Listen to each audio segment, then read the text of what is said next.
Hi guys, welcome to revision time. आज मैं ला रही हूँ आप सभी के लिए आरआरबी एनटीपीसी एग्ज़ाम 2025 के 16 जून को पूछे गए फर्स्ट शिफ्ट के क्वेश्चंस के एनालिसिस वीडियो।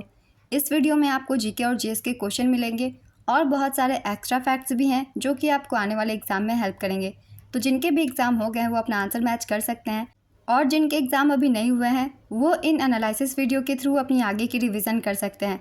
तो चलिए वीडियो को स्टार्ट करते हैं। बहुत ही इंपॉर्टेंट वीडियो है। साथ ही मैं आपको ये भी बताती जाऊंगी कि कौन कौन से क्वेश्चन एग्जाम में बार बार रिपीट हो रहे हैं। तो वीडियो को स्टार्ट करने से पहले अगर आप चैनल पे पहली बार हैं तो चैनल को ज़रूर सब्सक्राइब कर लें और साथ ही इस वीडियो को लाइक भी ज़रूर कर दें। तो चलिए स्टार्ट करते हैं आज के फर्स्ट शिफ्ट के क्वेश्चन के analysis. Question number 1, Assam Kesari नाम किस भारतीय स्वतंत्रता सेनानी को संबोधित करने के लिए प्रयोग किया जाता है? इसका आंसर है अंबिका गिरी राय चौधरी। असम केसरी के नाम से अंबिका गिरी राय चौधरी को जाना जाता है। वह एक प्रसिद्ध देशभक्त, कवि, गीतकार, लेखक और समाज सुधारक थे। लाला लाजपत राय को पंजाब केसरी के नाम से जाना जाता है। डॉक्टर श्री कृष्ण को बिहार केसरी के नाम से जाना जाता है। इनके उपनाम भी याद रखिएगा क्योंकि इनसे भी एग्जाम में क्वेश्चन पूछ लिए जाते हैं और ये काफ़ी इंपॉर्टेंट है। यहाँ हम कुछ इंपॉर्टेंट पर्सनैलिटीज़ के नाम जान लेंगे, इन्हें किस उपनाम से जाना जाता है क्योंकि ये बहुत ही इंपॉर्टेंट है। जैसे कि राम नारायण सिंह, इनका जन्म झारखंड के हजारीबाग जिले में वर्ष 1885 में हुआ था। उन्हें छोटा नागपुर केसरी के नाम से जाना जाता है जिसका अर्थ है छोटा नागपुर का शेर। यहाँ हम कुछ और भी लोगों के उपनाम जान लेंगे जो कि बहुत ही इंपॉर्टेंट है। जैसे कि फ्रंटियर गांधी और बादशाह खान। खान अब्दुल गफ्फार खान को ये उपाधियाँ दी गई थी। लोकनायक जयप्रकाश नारायण को, Deshbandhu Chittaranjan Das, Bismarck of India Sardar Vallabh भाई पटेल, अजात शत्रु डॉक्टर राजेंद्र प्रसाद। तो ये कुछ इंपॉर्टेंट स्वतंत्रता सेनानी थे। इन्हें इन उपनाम से भी जाना जाता था और ये एग्ज़ाम में पूछे भी जाते हैं, इसलिए इन्हें भी याद रखिएगा। अगला क्वेश्चन है, सेबी के वर्तमान अध्यक्ष कौन है? इसका आंसर है तुहिन कांता पांडे। तुहिन कांता पांडे एक आईएएस अधिकारी हैं जो 1 मार्च 2025 से भारतीय प्रतिभूति और विनिमय बोर्ड के 11वें और वर्तमान अध्यक्ष के रूप में कार्य कर रहे हैं। वह 1987 बैच के ओडिशा कैडर के आईएएस अधिकारी हैं। उन्होंने माधवीपुरी बुच का स्थान लिया था। सेबी की पहली महिला अध्यक्ष माधवीपुरी बुच ही थी। इनका नाम याद रखिएगा। अगला क्वेश्चन है, भारत में वस्तु एवं सेवा कर किस संविधान संशोधन अधिनियम के माध्यम से लागू किया गया था? अगर आप लोगों ने मेरी पहले की एनालिसिस वीडियो देखी है और एक्स्ट्रा फैक्ट्स बहुत ही ध्यान से सुना है तो आपको इसका आंसर पता होगा। मैंने काफ़ी बार बताया है 101वां संविधान संशोधन बहुत ही ज़्यादा इंपॉर्टेंट है। इससे एग्जाम में क्वेश्चन पूछे जाते हैं और इसका संबंध जीएसटी से है। अगर आप लोगों ने ध्यान से देखा होगा तो आपको इसका आंसर पता होगा। तो चलिए कुछ इंपॉर्टेंट जान लेते हैं हम इसके बाद के किए गए संविधान संशोधन, क्योंकि इनसे भी एग्जाम में क्वेश्चन बनते हैं और इस एग्ज़ाम में भी बहुत सारे क्वेश्चन पूछे गए हैं। 101वें संविधान संशोधन अधिनियम 2016 ने 1 जुलाई 2017 को भारत में एक राष्ट्रीय वस्तु एवं सेवा कर पेश किया। वस्तु एवं सेवा कर भारत में 1 जुलाई 2017 को तत्कालीन वित्त मंत्री अरुण जेटली द्वारा लागू किया गया था। अब हम जान लेते हैं 101वें के बाद किए गए संविधान संशोधन के बारे में, क्योंकि इनसे भी एग्जाम में क्वेश्चन पूछे जा रहे हैं। बहुत ही ध्यान से आप सब वीडियो को देखिएगा, आपके एग्जाम में भी क्वेश्चन बन सकते हैं। भारतीय संविधान का 102वां संशोधन राष्ट्रीय पिछड़ा वर्ग आयोग को संवैधानिक दर्जा प्रदान करने तथा इसे राष्ट्रीय अनुसूचित जाति आयोग और राष्ट्रीय अनुसूचित जनजाति आयोग के समकक्ष लाने के लिए लाया गया था। 103वां संविधान संशोधन अधिनियम यह केंद्र सरकार द्वारा संचालित शैक्षणिक संस्थानों में प्रवेश के लिए समाज के आर्थिक रूप से कमजोर वर्गों के लिए 10% आरक्षण का परिचय देता है। वर्ष 2019 के 103वें संविधान संशोधन के माध्यम से भारतीय संविधान के अनुच्छेद 15 और 16 में संशोधन किया गया था। 102वां संविधान संशोधन पहले भी इस एग्ज़ाम में पूछा गया है, इसके बारे में भी ध्यान रखिएगा। अब है 104वां संविधान संशोधन अधिनियम। इस अधिनियम ने लोकसभा और राज्य विधानसभाओं में एंग्लो इंडियन के लिए सीटों के आरक्षण को समाप्त कर दिया और एससी और एसटी के लिए आरक्षण को 10 साल तक बढ़ा दिया। 105वां संविधान संशोधन अधिनियम 2021 सामाजिक और आर्थिक रूप से पिछड़े वर्गों की पहचान करने और उन्हें निर्दिष्ट करने के लिए राज्य सरकारों की शक्ति को पुनर्स्थापित करता है। 106वां संविधान संशोधन अधिनियम के अंतर्गत लोकसभा और राज्य विधानसभाओं में महिलाओं को 33% आरक्षण प्रदान करने का प्रावधान है।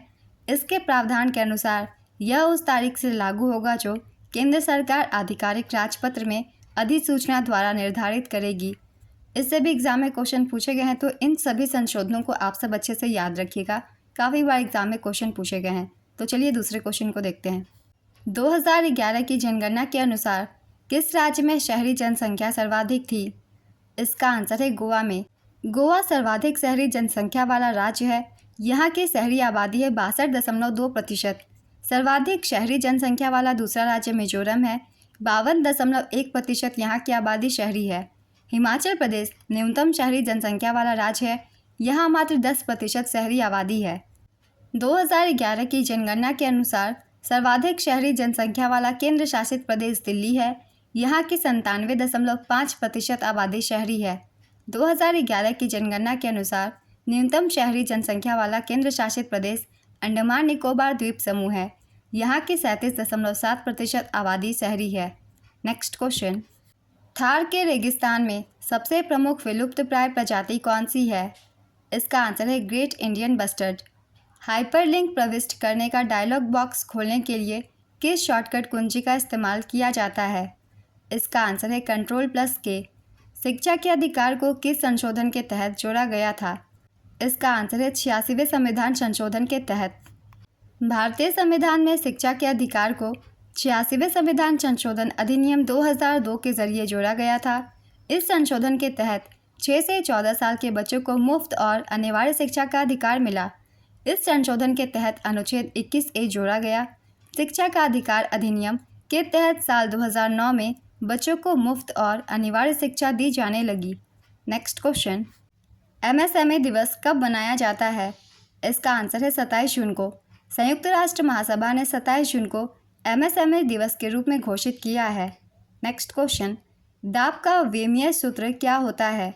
इसका आंसर है ML⁻⁻1 T⁻⁻2। Next question, Thakur Bholanath Singh किस विद्रोह से संबंधित थे? इसका आंसर है तमाड़ विद्रोह से। तमाड़ विद्रोह, जिसे 1782 में ठाकुर भोलानाथ सिंह के नेतृत्व में लड़ा गया था, झारखंड के इतिहास में एक महत्वपूर्ण घटना है। यह विद्रोह आदिवासी समुदाय द्वारा अपने भूमि अधिकारों की रक्षा के लिए किया गया था। पहले भी मैंने आप सभी को बोला हुआ है, जितने भी जनजातीय विद्रोह हैं उन सभी के बारे में पढ़ लीजिएगा, क्योंकि इनसे एग्जाम में क्वेश्चन पूछे जा रहे हैं रेगुलर। तो आप अभी भी एक बार रिवीजन कर लीजिए जितने भी जनजातीय विद्रोह हैं उनसे। अगला क्वेश्चन है, COP16 UN बायोडाइवर्सिटी कॉन्फ्रेंस का आयोजन कहाँ हुआ था? इसका आंसर है कैली, कोलंबिया में। 21 अक्टूबर से 1 नवंबर 2024 तक कोलंबिया के कैली में COP16 UN बायोडाइवर्सिटी कॉन्फ्रेंस का आयोजन किया गया था। नेक्स्ट क्वेश्चन, 1293 में विदिशा कौन आया था? इसका आंसर है अलाउद्दीन खिलजी। 1293 में अलाउद्दीन खिलजी विदिशा, जिसे उस समय में भिलसा भी कहा जाता था, आया था।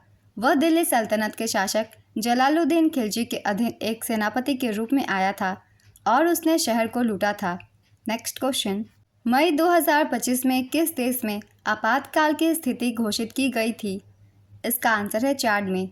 2011 की जनगणना के अनुसार किस राज्य की अनुसूचित जनजाति का लिंगानुपात सबसे ज़्यादा है? ऑप्शन है गोवा, मिजोरम, अरुणाचल प्रदेश और तमिलनाडु। इसका आंसर है गोवा, क्योंकि इन राज्यों में से ही बताना है। Next question, golden globe award में भारत की ओर से नामांकित महिला निर्देशक कौन है? इसका आंसर है पायल कपाड़िया। इन्हें 2025 में अपने film all we imagine as light के लिए बेस्ट डायरेक्टर श्रेणी में नामांकन मिला था। गोल्डन ग्लोब से पहले भी एग्जाम में क्वेश्चन पूछे गए हैं और मैंने एक्स्ट्रा फैक्ट्स में बताया था।